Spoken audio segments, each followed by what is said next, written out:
Bonjour et bienvenue sur la chaîne Le Culte du Dé. Alors aujourd'hui je vais vous faire la présentation de Twin Shadows, donc les ombres jumelles, qui est la première extension, la première boîte d'extension pour Imperial Assault. Donc j'ai reçu aujourd'hui, alors je vais faire le tour avec vous un petit peu du matériel. J'ai regardé vite fait ce que tout ça nous proposait. Donc déjà on a le livret. Donc le livret qui va nous dire un petit peu comment utiliser cette campagne. Alors c'est une mini-campagne avec 6 missions et on a deux possibilités pour jouer ces missions. Soit on peut les jouer dans une mini-campagne. Donc là on voit au dos, on a la feuille de campagne avec l'arborescence des missions, le petit tableau pour les XP, etc.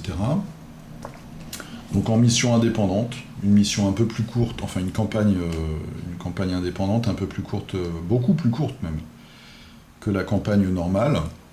Ou alors, on peut jouer toutes ces missions par l'intermédiaire de cartes agenda ou de cartes de side mission pour les rebelles, donc en l'incorporant dans une campagne classique. Voilà. Donc deux façons de jouer cette campagne. Je vais vous montrer d'abord tout ce qu'on a justement pour les campagnes. Donc, les missions, eh bien, on voit que c'est des side missions donc pour les rebelles, qu'ils peuvent choisir au début d'une campagne pour les intégrer dans leur paquet. Donc là, on en a 4. Ensuite, on a deux nouveaux packs, enfin deux nouveaux triptyques de cartes agenda pour le joueur impérial, donc avec chaque fois une campagne, une mission, je vais y arriver, et deux avantages, donc comme d'habitude, que le joueur impérial va pouvoir acheter avec de l'influence, et donc qui vont nous permettre de jouer ces fameuses missions, et puis une autre. Alors vous voyez qu'on a un dessin de destroyer impérial. Vous allez voir qu'on a deux environnements en fait, grâce à ces nouvelles tuiles. Donc voilà, ça c'est les missions. On a également, alors que je vous montre ça dans l'ordre, on a deux petites cartes pour les caisses, donc un peu plus de diversité quand on réussit, quand on est rebelle, à ouvrir une caisse avec deux nouveaux objets. On a évidemment les petites cartes reward, les petites cartes récompenses quand on réussit les missions, donc de nouvelles habilités et de nouveaux objets là aussi.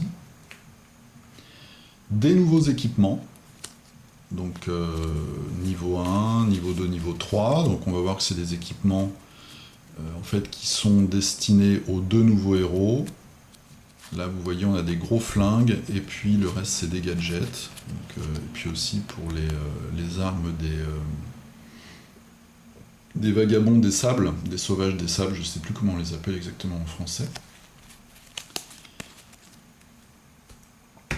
Donc voilà, qu'est-ce qu'on a d'autre? On a un autre, j'ai oublié le nom, c'est au début en fait, au début d'une campagne, le joueur impérial va se choisir une spécialisation.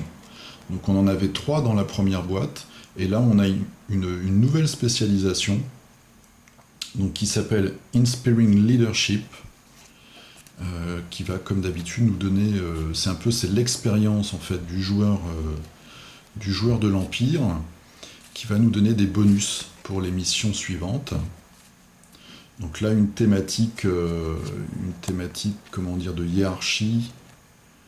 Voilà, on voit strategic planning, noble sacrifice, général de terrain, tactique optimum. Donc là on a un petit deck, ça permet d'avoir une quatrième spécialisation.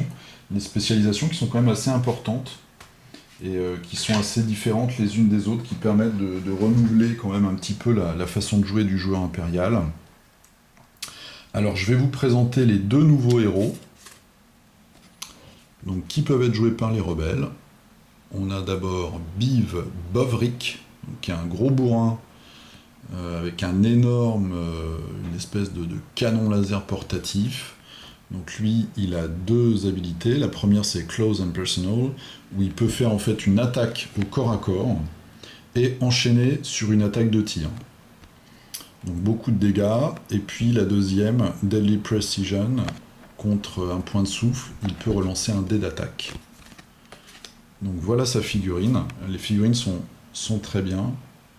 Je trouve qu'elles sont... c'est des figurines de tabletop, mais vraiment bien faites, quoi. Donc on voit, hein, il fait pas dans la dentelle. Le gros bourrin avec le gros flingue. Bien sûr, il va être accompagné de ces petites cartes d'expérience qui sont là. Voilà. Donc les petites cartes qu'on va mettre à côté au début. Donc ça va être des habilités évidemment qui vont être reliées à ces caractéristiques. Donc ça va être des armes, une grosse armure. Donc une nouvelle arme, ça c'est son arme de départ. Donc on voit les caractéristiques, des bleus, des rouges, et puis +1 en précision. Voilà. Après il peut gagner une baïonnette, une armure, et puis le reste c'est des habilités qui vont le rendre plus puissant. Ensuite, la deuxième héroïne, c'est Saska Telft. Voilà, c'est une ingénieure. Donc elle a une mécanique avec des petits pions, des petits tokens pour donner des avantages à elle-même ou aux autres joueurs. Donc on voit ici sa première habilité, Battle Technician, lui permet donc de gagner un de ces fameux pions. Et ensuite, Practical Solutions va lui permettre de le donner à un de ses collègues pour lui donner un bonus. Voilà,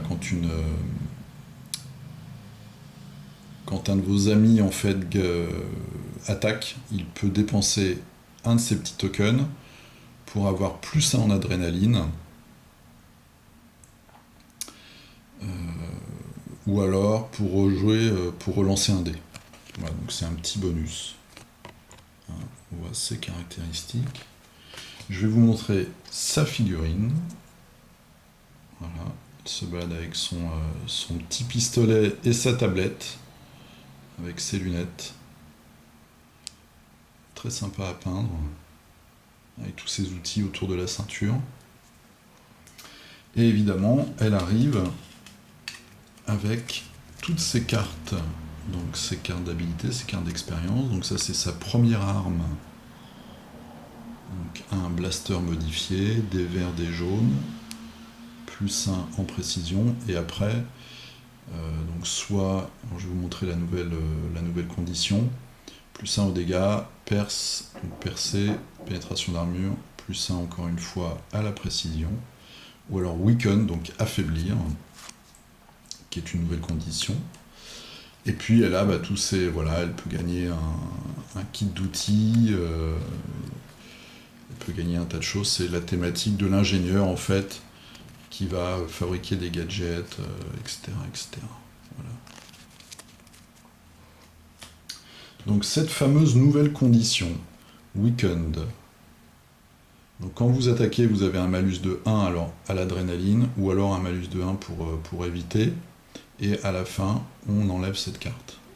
Donc affaiblissement, on va voir que maintenant, les armes peuvent déclencher cette condition.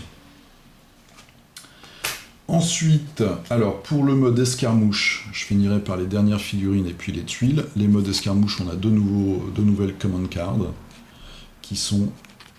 Il y en a 3, je dis une bêtise, il y en a une pour chacun des héros. Donc l'ingénieur...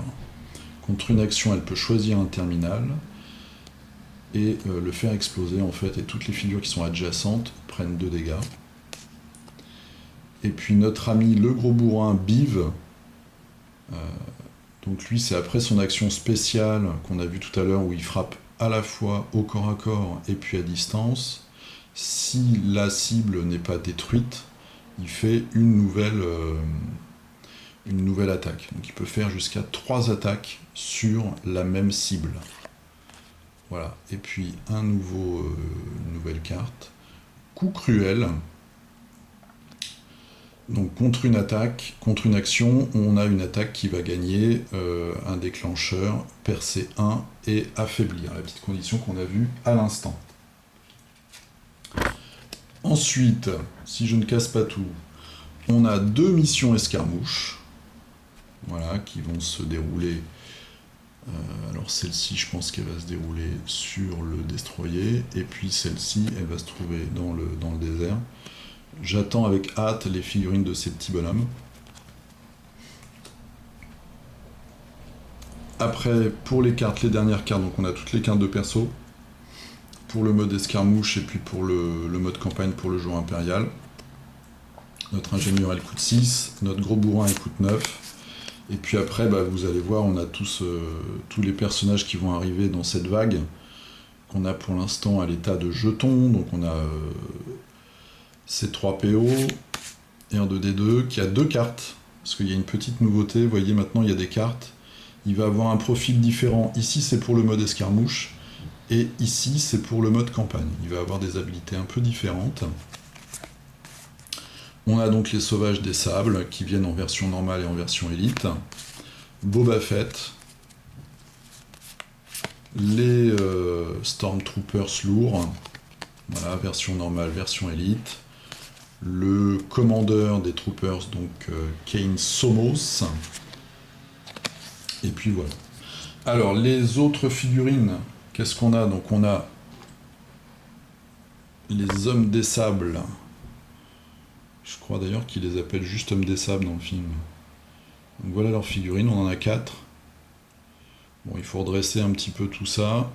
Donc mettre ça dans l'eau frémissante et ça se remet tout droit. En tout cas, ça réchauffe le plastique. Donc quand il est chaud, vous pouvez le remettre dans la direction que vous voulez. Je vous montre un peu sa tête. Voilà. Et puis donc on a les Stormtroopers qui sont armés de gros canons laser, de gros fusils, des gros canons laser, avec un gros pack derrière, qui doit être leur batterie énergétique, je pense. Voilà, qui vont pouvoir... ça va être un petit peu ce qu'on avait avant, les ingénieurs, là, avec les canons. Là, c'est la version sur pattes, on va dire. Donc ça, on en a 4, ça fait un total de 10 figurines dans cette boîte. Alors ensuite, on a donc les tuiles, et dans les tuiles, on va avoir 2 environnements complètement différents. On va avoir un environnement donc désertique, et puis avec la cantina, donc qui va nous rappeler Tatooine, si je dis pas de bêtises. Bon les tuiles, c'est toujours la même chose. Moi je les trouve vraiment bien faites, bonne qualité, c'est exactement le même système. Ce petit système de pulse que moi j'aime bien. Et puis on a un autre environnement qui va être l'intérieur d'un destroyer, puisqu'on va s'infiltrer dans un destroyer, voilà, dans certaines missions. Je ne vais pas tout vous spoiler. Donc on a voilà, une petite décharge, on a des couloirs des ordinateurs. On a une tuile avec, donc comme ça, une grande salle de commande. Et puis l'autre côté, c'est la cantina avec les tables, le bar, etc. etc. On a évidemment alors, les fameux pions FFG, merci. Donc Boba Fett qu'on voit sur la couverture, qu'on voit partout. Là, il est un peu tout rond, tout plat pour l'instant. Donc il va arriver avec un pack supplémentaire qu'il faudra acheter en plus. Bon. C'est leur politique commerciale, c'est comme ça. Et puis on a nos 2 droïdes. Voilà. Et puis le fameux commandant des Stormtroopers. Et une 3e tuile, donc on a 3 grandes tuiles, en fait, 3 grandes plaques de tuiles. Donc ça c'est l'intérieur toujours du Star Destroyer. Et puis derrière on a des plaques de désert. Il faut savoir qu'il y a une nouvelle caractéristique aussi sur les personnages, enfin sur les troupes, qui est la caractéristique habitat. Voilà, donc on la trouve sur les hommes des sables. Habitat désert, ça veut dire qu'on peut, par exemple en mode escarmouche, aligner ces troupes-là que quand, je crois, c'est 1/3 du plateau, au minimum, étant en environnement désertique. Alors on ne peut pas jouer avec ces personnages-là, par exemple, dans l'espace, ça a l'air assez logique. Et on a également les petits pions pour notre ingénieur, donc on voit ici, qui vont nous permettre de gérer son habilité. Donc ouais, elle va les gagner puis les donner à ses petits collègues aventuriers. Voilà, donc c'est le contenu de cette boîte là que je viens de recevoir. Donc je vous ai montré ça rapidement. Donc on a 3 tuiles, 10 figurines, un total de 6 missions, 2 héros, et puis on a quand même pas mal de cartes en plus pour toutes les composantes du jeu, les troupes, le pack agenda, des missions, etc., etc. Donc ça c'est les grandes cartes, et puis on voit qu'on a quand même pas mal de petites cartes. Voilà. On a assez peu de matériel, je trouve, pour le mode escarmouche. Mais ça, c'est aussi leur politique commerciale. Alors bon, on peut critiquer, mais bah, ils sont doués, quoi. Ils font leur boulot, puisque pour le mode escarmouche, ils vont sortir des packs complètement indépendants. Donc il y aura les Wookiees, il y aura le chasseur de primes là, qui se fait tuer dans la cantina dans le premier épisode. Je sais plus comment il s'appelle, qui est tout vert là, avec une espèce de petite trompe. Et puis, donc les Wookiees vont ressortir des Stormtroopers en plus. Donc voilà, je pense qu'ils vont essayer de faire des extensions avec surtout du matériel pour les campagnes, et puis après des packs pour du matériel pour le côté escarmouche, puisque visiblement ça marche quand même pas mal. Voilà, donc c'était le contenu de cette extension. On va avec nos 2 héros là, qui vont pouvoir défier l'Empire. Les figurines sont vraiment bien, hein. Ça c'est... je sais pas si vous avez regardé mes petites vidéos, mais par exemple Han Solo, il est très agréable à peindre et il rend quand même super bien. Voilà, je vous dis à la prochaine pour un nouveau jeu, ou pour la présentation d'un peu plus de choses sur Imperial Assault. A plus, salut!